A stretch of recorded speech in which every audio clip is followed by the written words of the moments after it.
വിമുക്ത കേരളം സിന്ദാബാദ് സിന്ദാബാദ് സിന്ദാബാദ്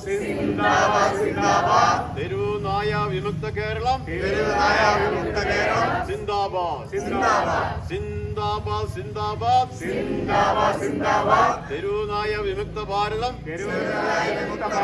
സിന്ദാബാദ് വരുന്നു ഞങ്ങൾ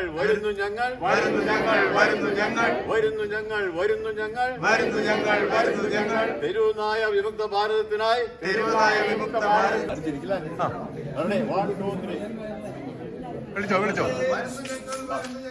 വിളിച്ചോ വരുന്നു ഞങ്ങൾ തെരുവുനായ വിമുക്ത ഭാരതത്തിനായി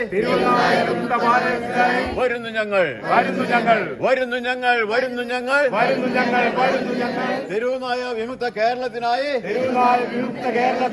വരുന്നു ഞങ്ങൾ സിന്ദാബാദ് തെരുവുനായ വിമുക്ത ഭാരതം സിന്ദാബാദ് തെരുവുനായ വിമുക്ത കേരളം സിന്ദാബാദ്. എത്രയും സ്നേഹം നിറഞ്ഞ വാത്സല്യമുള്ള ജനസമൂഹമേ, ഇന്ന് കേരളവും നമ്മുടെ രാജ്യവും അഭിമുഖീകരിക്കുന്ന ഒരുപാട് പ്രശ്നങ്ങളുണ്ട്. ആ പ്രശ്നങ്ങളിൽ ഒട്ടും ചെറുതല്ലാത്ത ഒരു പ്രയാസമാണ് തെരുവ് നായ്ക്കളെ കൊണ്ടുള്ളതായ ശല്യം.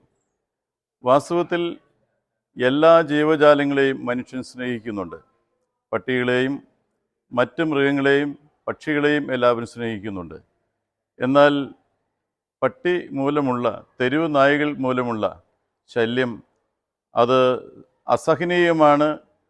അതിലേറ്റവും സങ്കടകരമായിരിക്കുന്ന കാര്യമെന്ന് പറയുന്നത് എട്ടും പൊട്ടും തിരിയാത്ത കൊച്ചു കുട്ടികൾ ചെറിയ ക്ലാസ്സുകളിൽ പുറത്ത് ബാഗും തൂക്കി പോകുന്ന സമയത്ത് തെരുവ് നായ്ക്കൾ ഓടിച്ചിട്ട് കടിക്കുന്ന രംഗങ്ങൾ ടെലിവിഷനിൽ കൂടി അവർ കാണിക്കാറുണ്ട്. വാസ്തവത്തിൽ ഈ കാഴ്ച കാണുമ്പോൾ ജനപ്രതിനിധികൾക്കോ അല്ലെങ്കിൽ അതുപോലെ ബന്ധപ്പെട്ട് ജനങ്ങളുടെ ഇടയിൽ പ്രവർത്തിക്കുന്നവർക്കോ കണ്ണ് തെളിയുന്നില്ലേ എന്ന് പലപ്പോഴും ദുഃഖത്തോടെ ഈ രംഗം കാണാറുണ്ട്.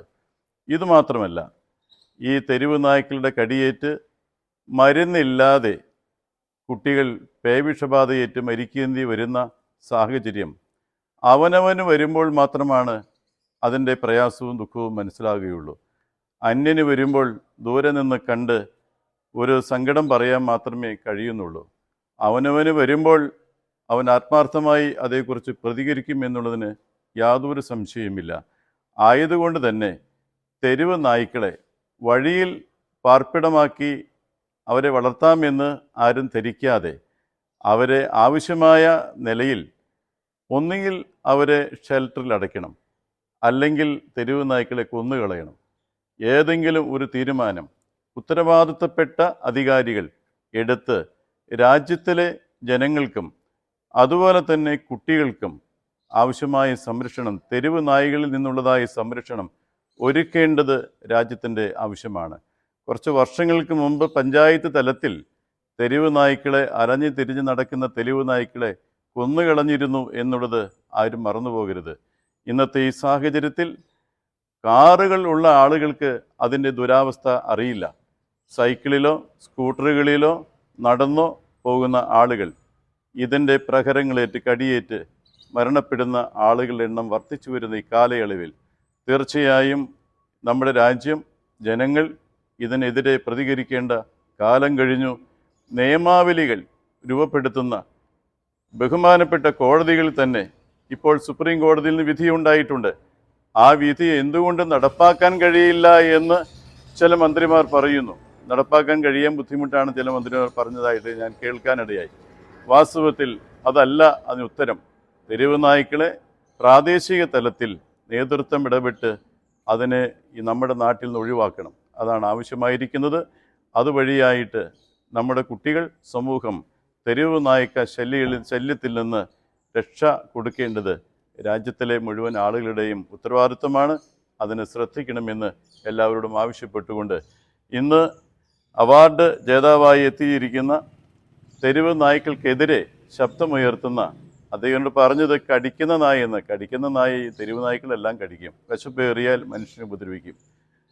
അതിനെതിരെ ശബ്ദമുയർത്തുന്ന ബഹുമാനപ്പെട്ട ശ്രീ ജോസ് മാവേലി, ഞാൻ അദ്ദേഹത്തെ പ്രത്യേകം അനുമോദിക്കാനും ഇങ്ങനെയുള്ള കാര്യങ്ങൾക്കെതിരെ ശബ്ദമുയർത്താനും മുന്നോട്ട് വരണമെന്നാണ് എനിക്ക് അദ്ദേഹത്തോട് ആവശ്യപ്പെടാനുള്ളത്. നാടിൻ്റെ ആവശ്യമാണ്. ദൈവം അനുഗ്രഹിക്കട്ടെ.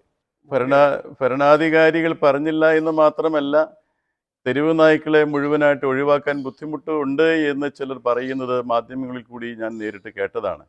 ഞാനിങ്ങനെ ചിന്തിക്കുകയാണ്, വിഷബാധയ്ക്ക് എതിരായുള്ള അതിൻ്റെ വാക്സിൻ ഇന്ന് കൃത്യമായിട്ടുണ്ടോ എന്ന് സംശയിക്കണം. ഉണ്ടെങ്കിൽ എന്തുകൊണ്ട് തെരുവ് നായ്ക്കളുടെ കടിയേറ്റ കുട്ടികൾ വിഷബാധയേറ്റ് മരിക്കാനിടയാകുന്നു? ഞാനിങ്ങനെ ചിന്തിക്കുകയാണ്. അത് ശരിയോ തെറ്റോ എന്ന് എനിക്ക് അറിഞ്ഞുകൂടാ. പക്ഷേ പലരിൽ നിന്നും കേൾക്കാനിടയാകുന്നത് വിഷബാധയുടെ വാക്സിൻ്റെ കമ്മീഷൻ പറ്റുന്ന ആളുകൾ നമ്മുടെ രാജ്യത്തുണ്ട്, അല്ലെങ്കിൽ ഇതിന് കൃത്യമായ ഒരു ഇടപെടൽ ഉണ്ടാകുമായിരുന്നതിനെന്നാണ് ഞാൻ വിചാരിക്കുന്നത്. തെരുവുനായ്ക്കളുടെ ആക്രമണം ദിനം പ്രതി വർദ്ധിച്ചു വരികയാണ്. അപ്പോഴാണ് ബഹുമാനപ്പെട്ട സുപ്രീം കോടതി ഒരു നല്ലൊരു വിധി പ്രഖ്യാപിച്ചിരിക്കുന്നത്. ആ വിധിയിൽ പറയുന്നത് 2 ആഴ്ചയ്ക്ക് തന്നെ ഒരു തീരുമാനം എടുത്തിട്ട് ഓരോ സർക്കാരുകളും ഓരോ സംസ്ഥാനത്തുള്ള സർക്കാരുകളും പെട്ടെന്ന് തീരുമാനം എടുക്കണം ഈ തെരുവുനായ്ക്കളെ ഷെൽട്ടറാക്കാൻ വേണ്ടി. അതിനുള്ള തീരുമാനം ഇവരെടുക്കുന്നില്ല. ഇതിനു മുമ്പ് ഇവിടെ നമ്മുടെ ഭരണാധികാരികൾ പറഞ്ഞുകൊണ്ടിരുന്നത് തെരുവുനായ്ക്കളെ ഷെൽട്ടറാക്കാനായിട്ട് ഞങ്ങൾ നോക്കുമ്പോൾ സുപ്രീം കോടതി വിധി അത് ശരിയല്ല, തെരുവുനായ്ക്കളെ വീണ്ടും കൊണ്ടുപോയി തെരുവിലേക്ക് തന്നെ ഇടണമെന്നാണ് പറയുന്നത്, അവർക്ക് വന്ധീകരണം നടത്തിയിട്ട്. അതേസമയം ഇപ്പോൾ വിധി വന്നിരിക്കുകയാണ്, തെരുവുനായ്ക്കളെ എത്രയും പെട്ടെന്ന് ഷെൽട്ടറാക്കണം, വന്ധീകരിച്ചുകൊണ്ട് ഷെൽട്ടറാക്കണം എന്ന് പറഞ്ഞ വിധി വന്നിട്ടുണ്ട്. പിന്നെ എന്തുകൊണ്ടാണ് ഇവർ ബഹുമാനപ്പെട്ട മുഖ്യമന്ത്രിയും മറ്റു മന്ത്രിമാരും ഇതിനൊരു ആക്ഷൻ എടുക്കാത്തത്? ഇപ്പോൾ മന്ത്രി രാജേഷ് പറയുന്നത് എന്താണ്? തെരുവുനായ്ക്കളെ ഷെൽട്ടറാക്കാൻ ഇവിടെ ബുദ്ധിമുട്ടാണ്, നമുക്കിവിടെ സ്ഥലമില്ലെന്ന്. അങ്ങനെ സ്ഥലമില്ലെന്ന് പറഞ്ഞ് കൈ കഴുകാൻ വേണ്ടത്? ഇവർ തട്ടുത്തരം പറയല്ലേ? അപ്പോൾ ഇവരുടെ മനസാക്ഷി എന്താണ്? ഈ പാവപ്പെട്ട ജനങ്ങൾ മുഴുവൻ പട്ടി കടിച്ച് ചാവണമെന്നാണോ? ഇത് വളരെ തെറ്റാണ് അവർ ചെയ്യണത്. അതുകൊണ്ട് ഇവിടെ ജനങ്ങളെല്ലാവരും ഒന്നിക്കണം, ഒരു വിമോചന സമരത്തിലേക്ക് പോകണം. അതോടൊപ്പം തന്നെ നമുക്ക് ബഹുമാനപ്പെട്ട മുഖ്യമന്ത്രി സർവകക്ഷി യോഗം വിളിച്ച് ഇതിന് അടിയന്തരമായി ഒരു തീരുമാനം എടുക്കണം. ഈ തെരുവ് പട്ടികളെ മുഴുവനും ഇവിടെ ഷെൽട്ടറാക്കാനുള്ള പരിപാടി കണ്ടെത്തണം. വേണമെങ്കിൽ ഇവിടെ വനപ്രദേശത്തിൽ കൊണ്ടുപോയി അവിടെ ഡോഗ് പാർക്കുകൾ സൃഷ്ടിക്കുക, എന്തുവേണം ചെയ്തിട്ട് തെരുവ് പട്ടികളെ മുഴുവനും ഇവിടുന്ന് മാറ്റണം, അടിയന്തരമായി മാറ്റണം. അതാണ് ഞങ്ങൾക്ക് പറയാനുള്ളത്.